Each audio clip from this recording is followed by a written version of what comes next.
For the warm welcome this morning.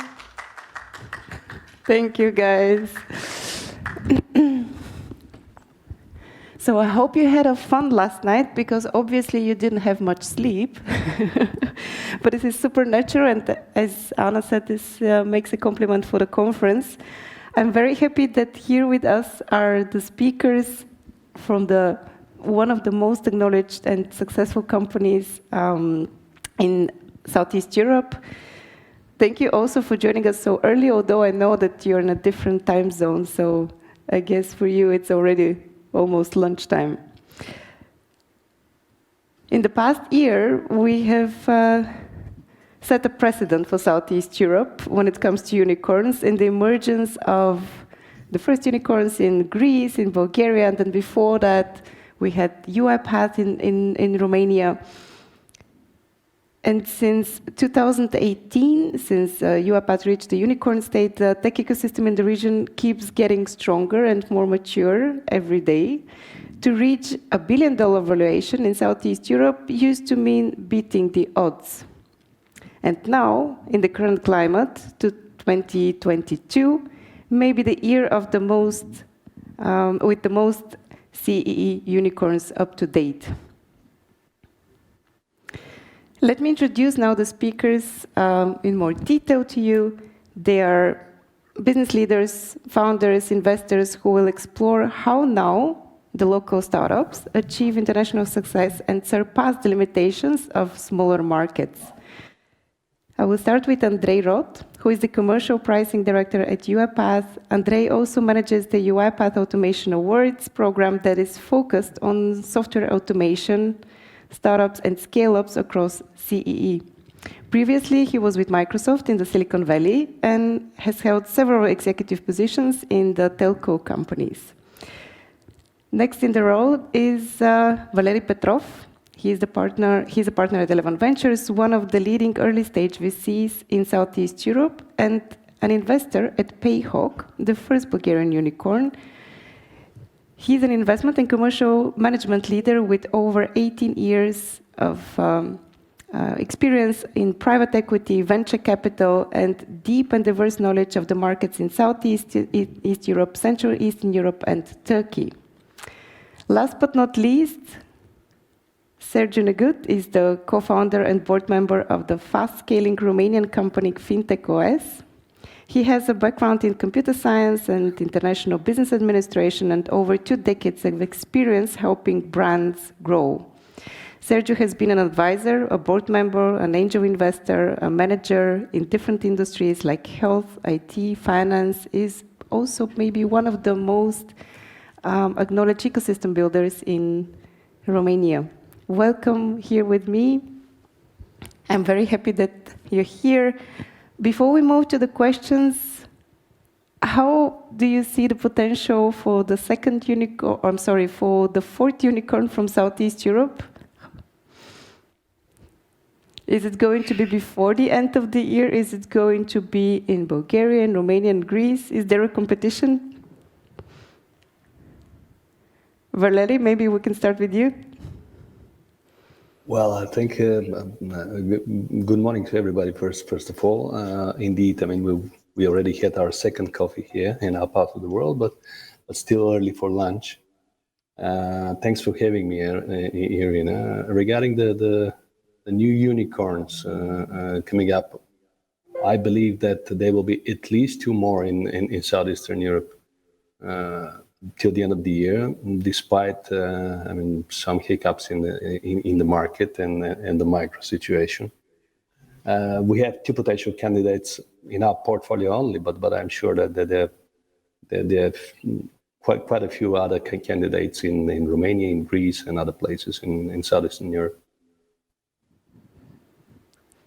Andrei? I'll quickly jump here, and I think one of the next ones is actually on this panel, so I really hope to see that.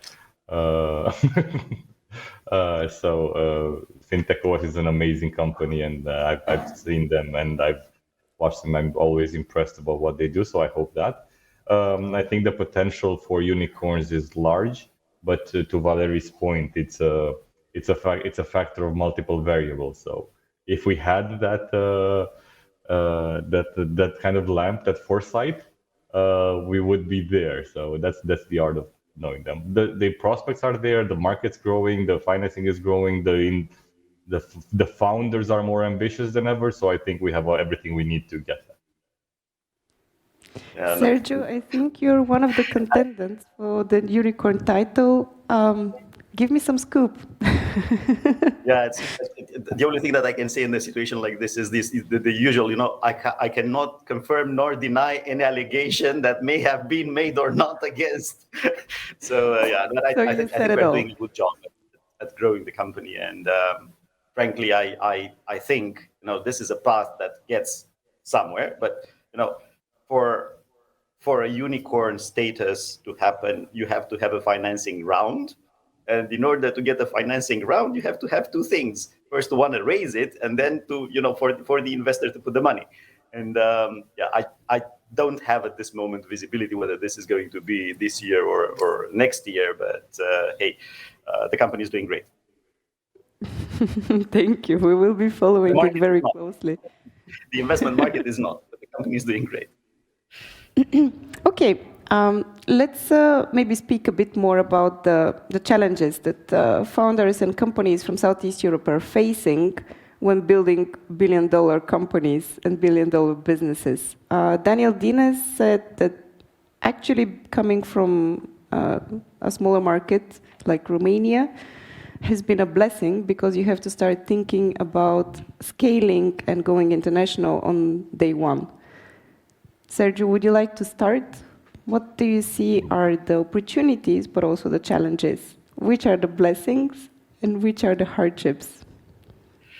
Well, I think first I fully agree. When you start in a small market in Southeast Europe, then obviously you understand that if you want to build something, you can't really focus on the domestic market and then move outside. It doesn't work like that. You have to think from the beginning of, hey, what are the larger markets that I can approach from the very beginning, such that I have enough evidence that whatever business I'm building is not something that exploits some market inefficiencies in a small market, which is something that many investors would think of. So that is one thing. The other thing is that post UiPath, the region is on the map.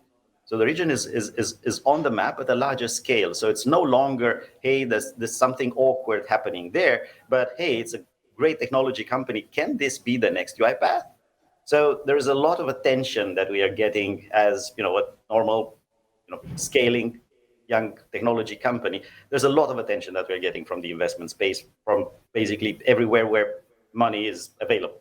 So I think this is a merit not necessarily of ours, but of the ecosystem and the boost that the ecosystem has got with the emergence of UiPath. Finally, I think the whole ecosystem is gaining momentum, because you have a number of local or regional funds, Wing Valerie, that have grown quite impressively and have matured a lot in the recent years, such that even if you start in a smaller market like in Southeast Europe, you have access to financing from the very early stage, and you don't need to go to London for that, which I think is great. Oh yes, global entrepreneurship becomes more and more real. Valerie, would you agree that since UiPath, maybe even now with Payhawk, one of your portfolio companies, we are getting more attention from investors also from the US, from abroad, and how is this affecting? Does it make no doubt? Yeah, no doubt about it. I mean, looking at the cap table of companies like UiPath and Payhawk, and FinTech OS and the other large companies in the region, I mean, you will see that they're probably the largest VC investors in the world investing in these particular verticals. So apparently the attention is there, and we see, I mean, how many of the large investors are watching closely our portfolios and keeping in touch with us and following the development of our companies. But of course, speaking about the challenges for the startups in general, coming out of a small and still at the embryonic stage ecosystem like Southeastern Europe, they're there. I mean, the capital is still scarce, I would say, given the large amount of talent and really good founders coming out of the region.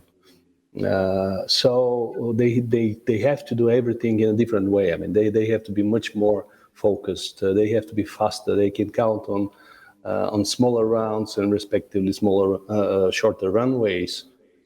So they need to think faster, to do everything better, to do miracles. And sometimes I've seen many of our founders doing miracles and achieving the same milestones as their peers in Western Europe or the US, but with 10 times and sometimes 20 times less capital. Which on the other hand is a good thing that Sergio also spoke about, that they get more disciplined, they know how to go lean when it's necessary, and in difficult times, I mean, they can be much more successful than somebody spoiled with a lot of capital. Andrei, you have your own acceleration program, and UiPath is doing a lot to support the ecosystem and to see the emergence probably of the next unicorns. I guess everyone around you and the founders around you, they all want to become like UiPath at some point, unicorn, then decacorn. And where do you see the challenges? What do you advise them? Where do you see the opportunities? Well, for this, I would probably resort to both the UiPath experience and my own experience. My own experience is with what doesn't work, I guess. And then since I joined UiPath over 4 years ago, in multiple conversations, both with Daniel, the other founders, also with some of the investors, I've been trying to understand what was, what was the Midas touch that made this possible. And I'll start actually with what Daniel always says is, anything you do, you also have to be there at the right time. So there is an element of luck, and that you cannot do, and you have to really acknowledge this. But actually, and the way he always starts with this conversation, and I've really come to realize this, represents another part. Actually, I think the more important one is the culture you build in the company that allows you to scale. All right, and every time, if you look at what we project in terms of values, we start with being humble, right? And it's every company will have something like that. But what we try to do is really live that. And being humble is really about listening, about learning every day. Like you never have the recipe. You just need to be there, right? You need to challenge yourself and be able to challenge yourself and let others challenge you, whether it's talking about your competitors or talking about your colleagues. And even I'm looking here, we have Valeri, like I'm looking, he's talking externally, but when I started looking at this ecosystem 12 years ago, I think there was one player on the financing in this region, was 11. And for me, like just being in this panel is amazing. So Valeri, amazing thing that you've done.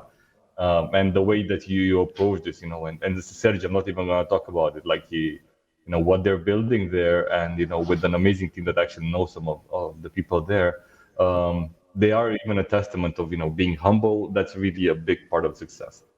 One thing that I would add that I've seen is when you expand internationally. I've seen this in UiPath, and Daniel's done an amazing thing with that.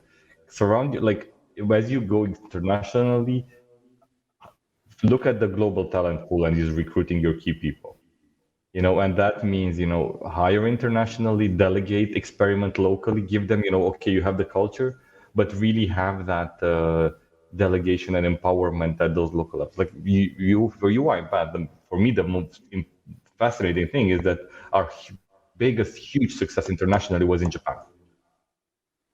And we still have over 20% of our business in Japan. For me, that's, the counterintuitive Romanian companies, of course, they go to Japan. Yes, there's no such thing. But it's been an amazing story. And what UiPath has learned from our experiences in Japan is amazing. And how that culture impacted the way we looked at growth. So I would say that's, having the global focus, but also it's an import-export. It's not only export. So you also have to import knowledge from the markets you go into. So an open the organization, open mind, and cultural flexibility. Let's put it like this. Sergio, would you share the values in a Sunicorn company? Well, I think I share the thing that it's about culture, and in our case, for instance, what we're trying to do when we recruit and when we encourage people is to make sure that we have these two dimensions well represented. So you need to have people that have a drive, have the energy to build stuff, and they have the ambition to create something that matters, to change a little bit the universe, to do things that have not been done before, to boldly go where no one has gone before um, uh, in such terms. But at the same time, to be, I think, human and considerate for the others, and to basically care for their colleagues and for the clients and everything. And it seems very straightforward and very clear, but it's not always like that, because if you think of the most ambitious persons that you've met, they might be actually too aggressive, and they might step over dead bodies in order to achieve their ambitions. And if you're looking at the kindest people and the most humane that you have encountered, they may sometimes lack the ambition to build stuff. They would be just about the others and not about achievement. So for us, I think is this balance that we always try to keep with our people, and I think it works. I think it works, and it's time will tell. But I think we are on the way to build something, and that is about keeping talent, is about recruiting talent, is about getting your own ethos wherever you are geographically. Valerie, you've been working with Payhawk, I think, for quite a while now. We are part of 11 already from the very beginning, unofficially, then officially. What is the mindset that you have been observing with the founders? Is it about humbleness? Is it about cultural openness? Or what is it that struck you? Actually, the truth is that my partner Vasil was working very closely with them, because we have kind of a split in our portfolio, but of course I know Payhawk very well as well. And we follow, with Payhawk, we follow all the principles and the entire approach we try to follow with any portfolio company of ours. When you're an early stage investor, you need to stay close to your companies and to your founders. To help as much as possible, to spend as much time with them as possible, to give them access to our network of former co-founders and founders, successful ones and not so successful ones, because there is always something to share. But at the very beginning, any company needs support, and that's the role of a proper early stage investor. To help them to clean the value proposition, to clean it up, to define the product and the right customer, to find the right market, the right go-to-market strategy, to clean the product market fit concept, but also to help with let's say with structuring the right team. To deliver on the goals at the end of the day. So it is a lot of work on both sides, and when it's properly done, the success is almost certain. So we try to look at any investment of ours as a potential unicorn. Otherwise, we wouldn't invest. You mentioned Vasil Terziev, and I really liked a statement by him where he said that a startup is as big as its ecosystem, or we can also say maybe it takes an ecosystem to grow a unicorn. So in this sense, I was actually wondering, is it because we focus a lot on the mindset of the founders, we focus a lot on the personalities at some point, of course, on the business model of the startup, but in fact, behind that, there is a whole supporting cast. Of course, the early stage investors who are close to you, Also later on, investors, you chose them also obviously very wisely, depending on the market that you're going. But what is the role of the ecosystem in growing a unicorn? And I say this because for many PayHawk, UiPath, FinTech OS, and Vivo Wallet can be seen as outliers. So when you say a unicorn in, in Bulgaria or Romania, they would say, what? Bulgaria, Romania? Everyone is so surprised. Is it surprising, or is it just, a sign that the ecosystem is maturing? Sergio, I would start with you. I think, in short terms, I think it's no longer surprising. But there was a time very, very, very recent when it was a big surprise. So I think when UiPath did it, it was like, hey. I remember I was calling my co-founder, Theo, on that day when the news of UiPath becoming a unicorn, and we had just started the company. We were like 1 year old at the time. And I called him and I told, look, you know what happened? This thing happened. I think our valuation has grown by 30% overnight without us doing anything, because suddenly there is a lot more light, on the market, and we will get more attention, which is something that happened.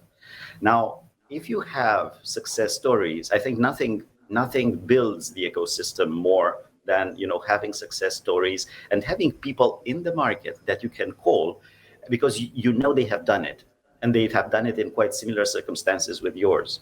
And because of that, you can actually have that discussion, and you can get not only the sheer inspiration and the soft stuff, but you can get clear advice. How did you recruit your first CRO? Where did you go about it? Because you're at the beginning, you're unknown and you have to do stuff somehow. How are you opening this particular market? What was your thinking back then? And having these very concrete conversations are one thing. The other thing is, I think in an ecosystem is collaboration and advice. It's 11 is not in our cap table, but another Bulgarian VC is. And I remember, again, very early stage, because I was sharing my concerns with my VC, and they said, hey, I don't have an advice for you, but let me connect you to Vasily from 11, because he has a similar experience, and that he will probably give you the advice. And I talked to the guy, So the ecosystem is, if you want, the strength of the participants multiplied by the willingness to cooperate in order to build an even larger ecosystem. Valerie, would you say that maybe in Bulgaria, PayHawk is a system achievement? I don't know. Look, Irina, I believe that all these unicorns we are talking about now are not just outliers and not a surprise. I mean, it may look like that from the outside of the ecosystem, but for me, they're a result of a lot of efforts, a lot of work that has been done by all participants in the ecosystem. And now I'm speaking about the common Southeastern European ecosystem, not about the micro ecosystems in each country. So these are result of the common ecosystem efforts, and Sergio put it in a very nice way. I mean, this is why I believe, and I have shared it many times in other discussions. So Irina, my view on that, but we should really focus on developing this regional ecosystem, because this is the only way that we continue to see more and more unicorns coming out of it. There is a need of size, and of course the size is coming with, when you look at from a regional perspective, there is a need of critical mass of founders, critical mass of investors, critical mass of successful founders, and good examples like UiPath, FinTech, PayHawk, or other similar.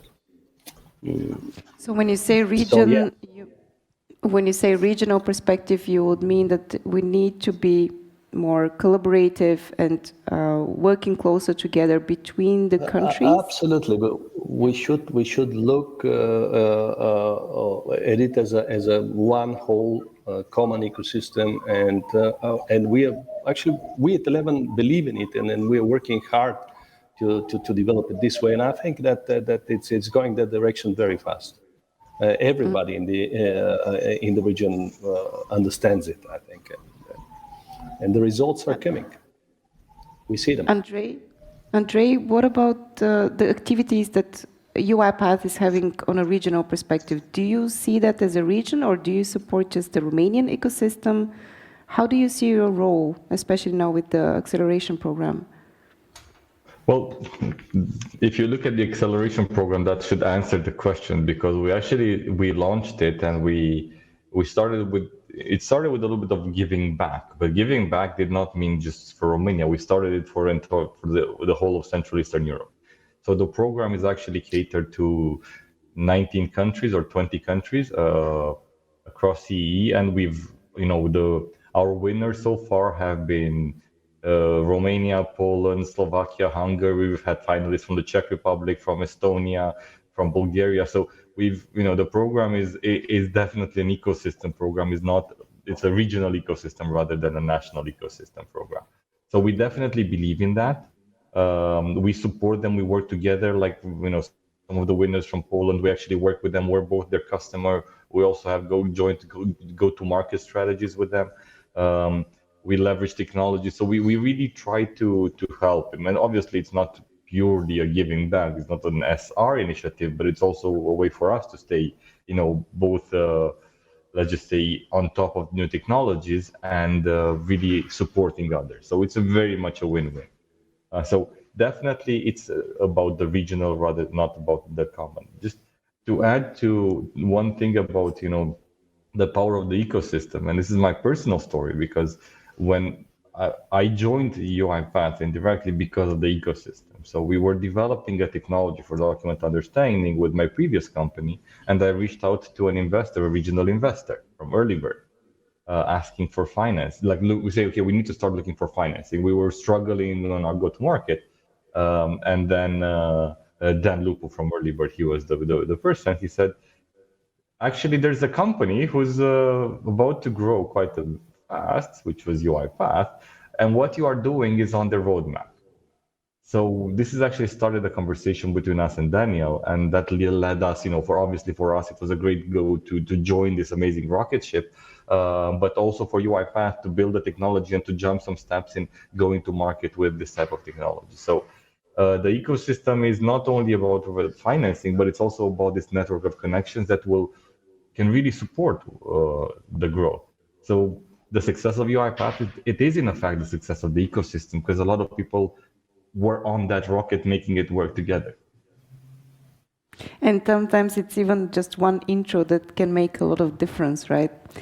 Sergio, there is something that stuck with me for a while from previous interviews that you had with the Recursive.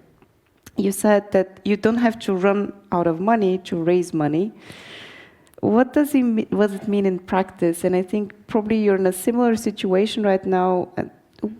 Can you share a bit more about what is the right approach when it comes to fundraising for a unicorn company? Because $1 billion, that's a lot. That's a lot of money. So you probably need to raise some significant amount in order to get fast to the unicorn status. And I'm calling that in the hundreds, probably. So, and this means that it's a speed game at the end of the day. So how much money can you put to work in order to achieve the growth that would get you fast enough where you want to get? And for that, I always thought that, hey, getting financed is, you have to do it like 2 rounds in advance. You have to always think, especially in the earlier stages, you have to think of, hey, how am I going to get not the next round, not only that one, but the one after? Because first of all, you need to look at investors that can stay with you for at least 2 rounds, if not 3. So they have to have enough money. They have to be, that to have the reputation to be able to bridge for you to be able to build the connections into the next stage, and to be relevant anchors of credibility for whoever is going to come in the next round and finance you.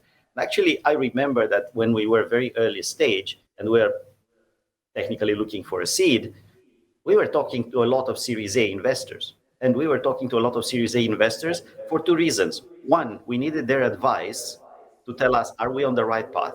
Are we doing the right thing? From their point of view, if we're doing this thing now, would we qualify, in a year and a half or when the time comes for the next round, would we qualify from their point of view? And the second thing is, hey, they do refer you to funds that they've been working with that are much smaller, and you get in this way to meet the people that may finance you now. And frankly, this is what happened to us. So I think it's being constantly in the market, even when you don't need the money, at least gives you that visibility and that understanding of where you need to go. And then you have, like different market situations like we have right now, when multiples are adjusting, when key metrics are adjusting, and when there is a special look at the market, and you don't want hard times like this to catch you without money, without a decent runway, and without already a list of potential investors if the situation continues, the market continues not to be so good. So yeah, you have to be in the market for 2 rounds and never run out of money. And I think this is especially true now when we see actually, valuations going down, markets being a bit more cautious on how they spend money. This is the advice that I'm getting from most of the investors at the early stages, maybe Series A, Series B, that fundraising becomes a bit harder now in the economic times. Valerie, I was thinking about the other aspect of the learning curve for you as an investor in a unicorn company. So you managed that path with them also for the first time.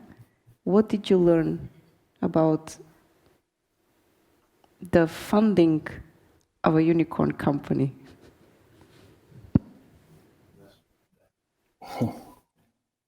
Well, I mean, it's a difficult question because the learning points are so many, and I'm trying to select probably the most important ones.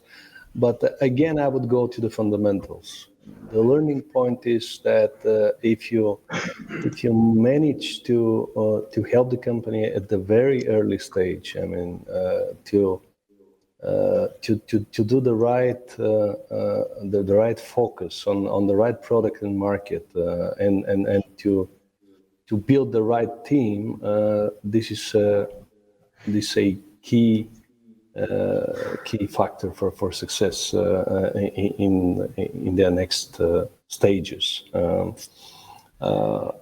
I slightly disagree that the most difficult part is to raise the big rounds. I mean, when you're becoming unicorn, actually, usually the most difficult part is to raise your seed and your Series A round when your product, your concept, your entire idea needs to be validated by the right investors. Once it happened, then I think it's much easier. So that's probably the most important learning points. And this is why we continue our strategy of being very, very hands-on and staying very, very close to our companies at the early stages. Hristo Borisov from Payhawk shared, I think, that he got around 400 no's from investors, especially in the early stages. So I guess hundreds of no's are not a falsification of your business model. It can take a while. No, but you need to be persistent, yeah. I was very impressed. Yeah. Do you have anti-portfolio companies that you haven't invested, which became a unicorn after that, Valerie? Have you missed an opportunity so far? Not yet. I mean, we have missed opportunities, but not that big opportunity yet. I mean, the bigger our portfolio becomes, and the bigger, of course, the number of rejected opportunities that we have in our history, I'm sure that there will be some mistakes, but we are learning from that as well. And actually, I'm also quite happy when I see a team of founders that are proving us wrong down the road. Because it still means, I mean, they're successful, and I'm always happy when somebody is successful, regardless whether we're investors or not. Actually, probably this is how we missed invest in FinTech OS, for instance.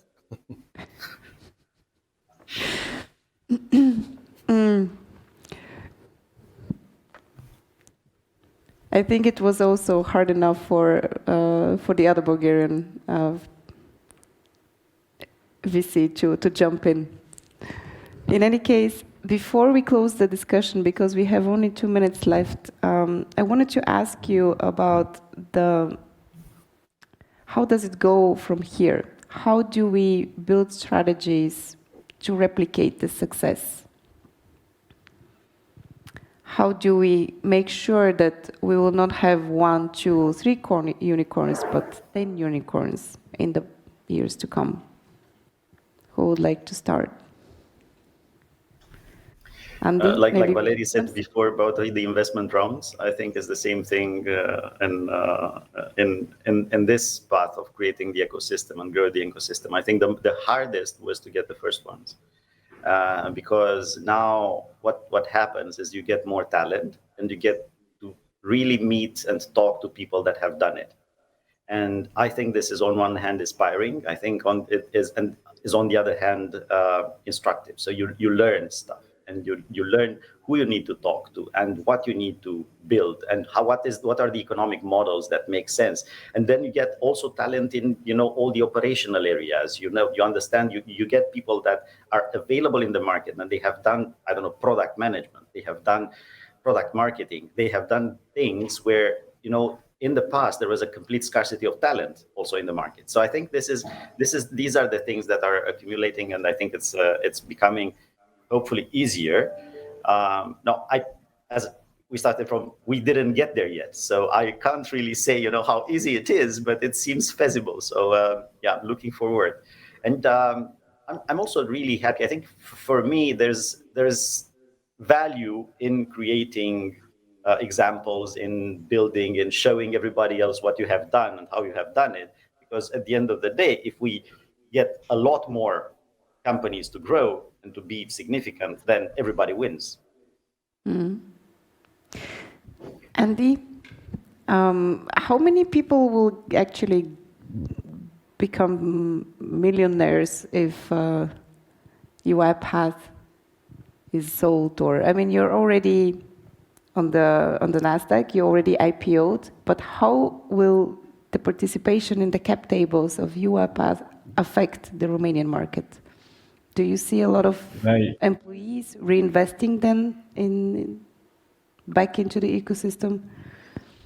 Well, you sort of stole my thunder on this one, because I was going to piggyback on Sergio, and I think he's absolutely right, and you're absolutely right. The first ones are hard. The Silicon Valley became the haven of unicorns. There was a PayPal moment, right? And those founders kind of spread around the ecosystem, and you've seen from that, PayHawk in Bulgaria, UiPath in Romania, those are PayPal moments. Those people, actually, I think it's more about the know-how of having done it before, which was Sergio was saying, rather than the financing. Yes, people will invest and they will join other startups. And there are people who are thrivers in an early stage and people who are thrivers in a scaling stage. So that happened, but it's not so much about the investment, because financing, when people like Valery and Eleven, they bring in the financing, success brings in the attention of global investors. So financing will come.